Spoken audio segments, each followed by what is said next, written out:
Yum, yum. All right. Yum, yum. Welcome, everyone, to the second Smartypants Colloquium for the Endwell chapter of the Smartypants Society. Starting us off today, we have my good buddy Steve, who is going to be telling us about the politics of the sea. Specifically, that sea turtles are libertarians. I don't have any dramatic reveals like Bonita or Ben from last time, so I'm just going to get to it. So, the underwater world, as with all ecosystems, has a lot of interdependencies within and between species. A lot of them that support each other, penguins, sea lions, dolphins that work with and rely on each other for many things, from raising their young, finding food, fending off predators, and migrating communally. Some species even support each other. For example, remora fish will often attach themselves to large hosts like tarpon or rays and then clean little parasites off of them while getting protection from other larger predators. And clownfish will often shelter within sea anemones' tentacles while fertilizing an anemone with their waste and feeding on the anemone's parasites. Sea turtles, on the other hand, are just selfish bastards.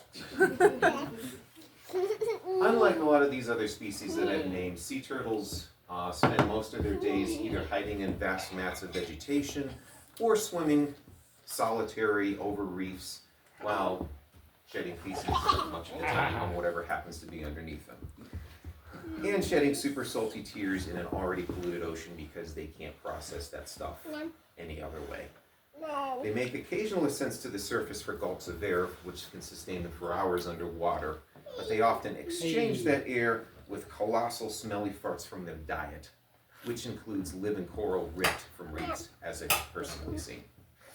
Remoras will often try to interact with sea turtles as they do with other species, providing the same services, but the turtles will often get impatient and try to shove the remora away from their flippers, avoiding that kind of interaction.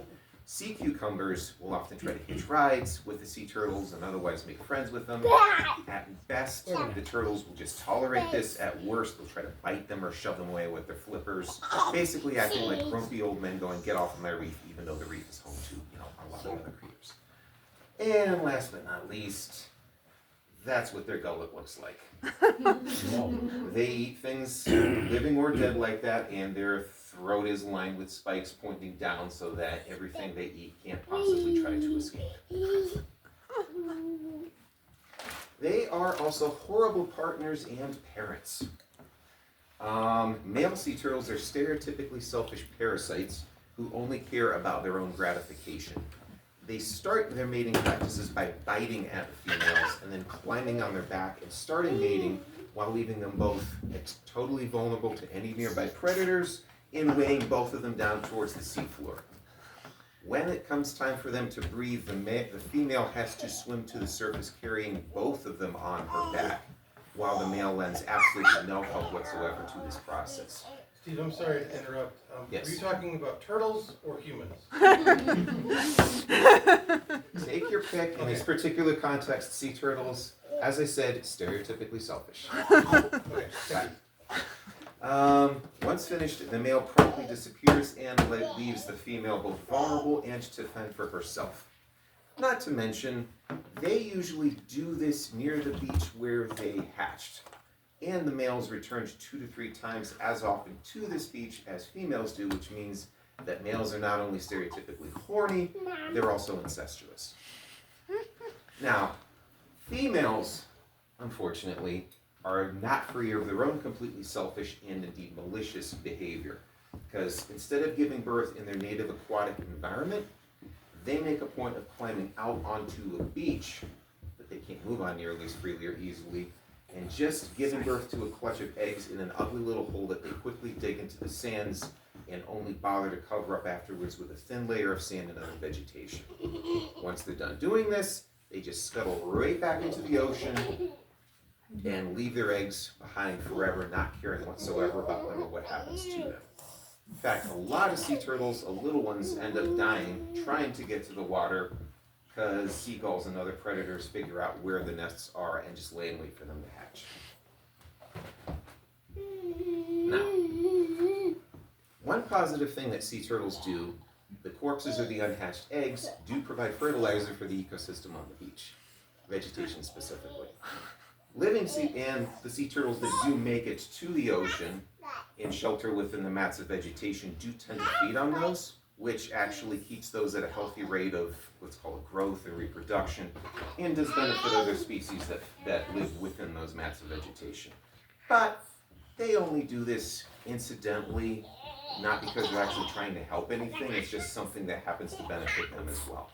Whereas manatees, which are the other primary consumer of these vegetation, are very friendly, amiable, mellow creatures that happily interact with other species, other manatees, and humans. In short, sea turtles are basically the libertarians of the underwater world, benefiting from the environment and the resources, taking them for granted, and only giving back to them incidentally and unintentionally. Any questions? Thank you.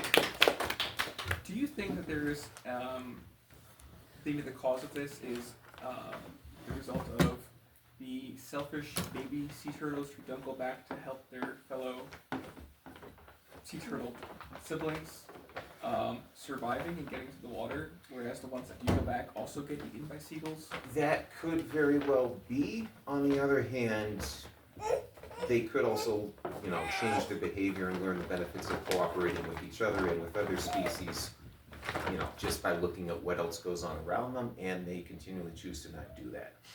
So, it's a choice as much as anything else. Yes? Were the Teenage Mutant Ninja Turtles sea turtles, and if so, were they also selfish?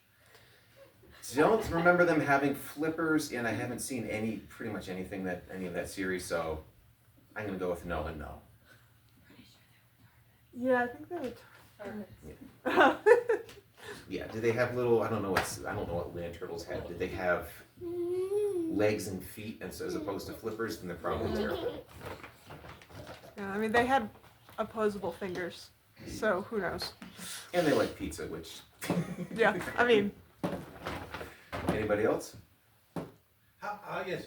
How do you explain the turtle in Finding Nemo, who clearly is helping and is caring for his young?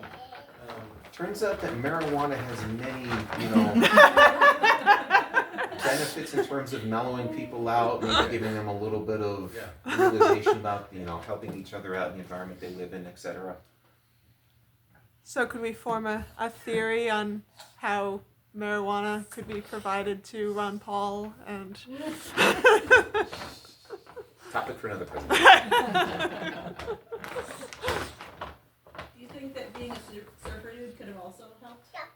I mean, do we want to talk about how large the overlap on the Venn diagram between surfer dudes and marijuana consumers is? If you want to figure out which of those leads to the other, I don't know. I scuba, I don't surf. Anybody else? All right, thank you so much, Steve. You're welcome.